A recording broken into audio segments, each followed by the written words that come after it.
અમદાવાદમાં નખત્રાણામાં રાવણનું દહન કરાયું. કચ્છ જિલ્લાના એકમાત્ર નખત્રાણા તાલુકામાં વિજયાદશમી રાવણનું કરાયું દહન.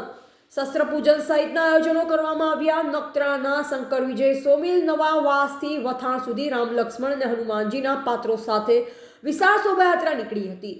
નખત્રાણામાં 35 ફૂટ ઊંચા રાવણનું વસતા વર્ષમાં દહન કરી 40 વર્ષ જૂની પરંપરા જળવાઈ આસુરી શક્તિ પર વિજય મેળવવા માટે નખત્રાણામાં વિજયદશમીની રામ ભક્તો દ્વારા ઉજવણી કરવામાં આવી હતી. જય માતાજી ગ્રુપ નખત્રાણા, નવાવાસ પાટીદાર યુવક મંડળ, RSA સંઘ પરિવાર, વિશ્વ હિન્દુ પરિષદ સહિતની ટીમ સાથે નખત્રાણામાં વિજયદશમીએ રાવણ દહન તેમજ શસ્ત્ર પૂજાનું વથાણ ચોકમાં આયોજન કરવામાં આવ્યું. બપોર બાદ નખત્રાણામાં વરસાદ વરસતા રાવણનું પૂતળું પલળી ગયું હતું. છતાં પણ જય માતાજી ગ્રુપ દ્વારા વિજયાદશમીના રાવણ દહન કરવા માટેનો સંકલ્પ સિદ્ધ કરાયો અને વથાણ ચોકમાં હજારોની સંખ્યામાં રાવણ દહનનો કાર્યક્રમ નિહાળવા નગરજનો પધાર્યા હતા.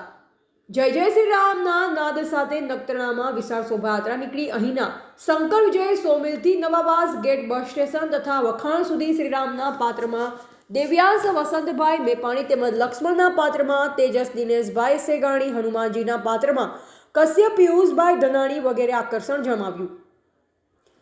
બરાબર સંધ્યા ટાણે શ્રીરામના પાત્ર વરસતા વરસાદમાં રાવણને તીર મારતા દશાનનનું હનન થયું. એકમાત્ર નખત્રાણા શહેરમાં વર્ષોની પરંપરા જાળવવામાં આવી. 35 ફૂટ ઊંચા રાવણને છેલ્લા 40 વર્ષથી સળગાવવામાં આવે છે. કચ્છ જિલ્લાના એકમાત્ર નખત્રાણામાં જ વર્ષો જૂની પરંપરા જાળવવામાં આવી. જય માતાજી ગ્રુપ દ્વારા યોજાતા કાર્યક્રમમાં નખત્રાણાના પૂર્વ સરપંચ ડાયાભાઈ સિંઘાણી, લાલજીભાઈ રામાણી, જીતુભાઈ જાડેજા, ચંદુભાઈ રૈયાણી, પિયુષભાઈ રૈયાણી, ઝવેરભાઈ કેસરાણી, હરિભાઈ લુહાર, દિનેશભાઈ નાથાણી, હિરેનભાઈ ભાનુશાલી, જયેશભાઈ સોની, ચંદનસિંહ રાઠોડ, હરે રામભાઈ ભગત સહિતનો એક દિવસ પૂર્વે રાવણનો વોટરપ્રૂફ પૂતળું તૈયાર કર્યું, જેમાં જય માતાજી ગ્રુપનો સહયોગ રહ્યો. પોલીસ પ્રશાસન દ્વારા સારી એવી ટ્રાફિક વ્યવસ્થા જાળવવામાં આવી. જય માતાજી ગ્રુપ દ્વારા સર્વેનો આભાર માનવામાં આવ્યો. રિપોર્ટર નરેશ ટી વ્યાસ, તંત્રી બનાસથી પુકાર, બનાસકાંઠા.